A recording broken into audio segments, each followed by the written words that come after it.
नमस्ते जी। तो आइए हम शुरू करते हैं अपना विषय। हमारे जीवन में अनेक प्रकार के दुख आते हैं। आपके जीवन में भी दुख आते हैं, मेरे जीवन में भी दुख आते हैं। हमने अपने माता पिता को भी दुखी होते हुए देखा होगा, गुरुजन आचार्यों को भी दुखी होते हुए देखा होगा।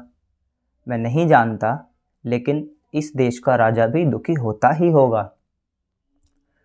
तो आज हमारा विषय यही है कि दुख, जिन सब से हम दुखी होते हैं, इन दुखों को कैसे पहचाने, कैसे पहचाना जा सकता है ये दुख और कैसे होते हैं दुख। तो हमारे ऋषि मुनियों ने इन सभी प्रकार के दुखों को 3 वर्गों में वर्गीकृत किया है। जिस प्रकार हम किसी कक्षा को सेक्शन वाइज डिवाइड कर देते हैं, इसी प्रकार हमारे ऋषियों ने, मुनियों ने इन सभी प्रकार के दुखों का 3 वर्गों में समावेश किया है। आप एक बार मेरे साथ बोल लेंगे वो तीनों वर्ग। पहला आध्यात्मिक दुख, दूसरा आदि भौतिक दुख, तीसरा आदिदैविक दुख। आध्यात्मिक दुख 2 प्रकार का होता है, पहला शारीरिक, दूसरा मानसिक। इंग्लिश में कहें तो first physical and second mental दुख।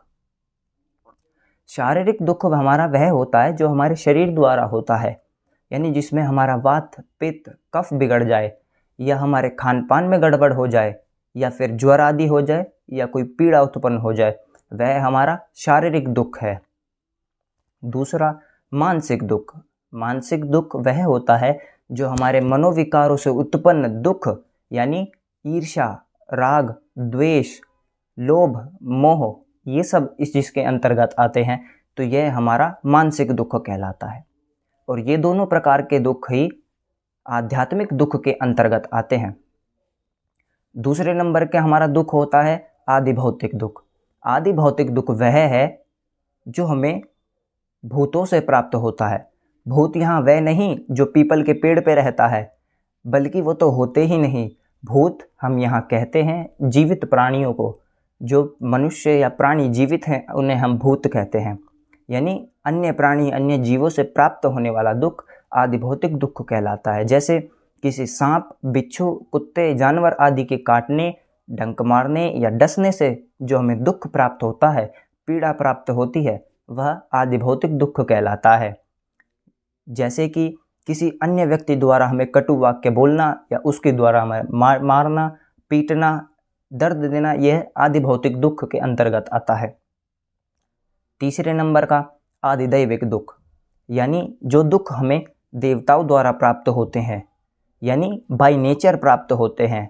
अब देवता यहाँ पर 2 प्रकार के होते हैं, पहला चेतन देवता, दूसरे जड़ देवता।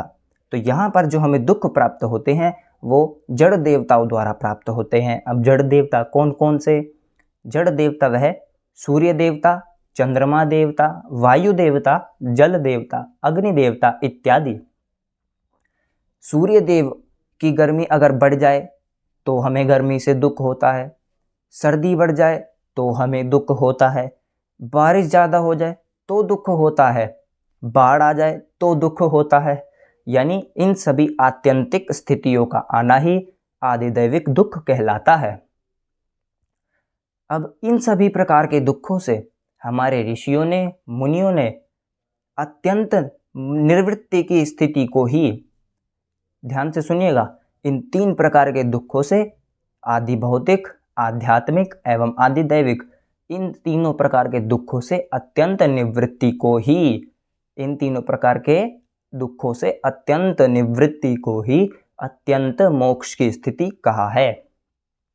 सांख्यकार ने बड़े अच्छे सूत्र रूप में भी कहा है कि त्रिविध दुखात्यंत निवृत्ति अत्यंत पुरुषार्थः, कि त्रिविध दुखात्यंत अत्यंत निवृत्ति पुरुषार्थः, यह सांख्य दर्शन का पहला सूत्र है।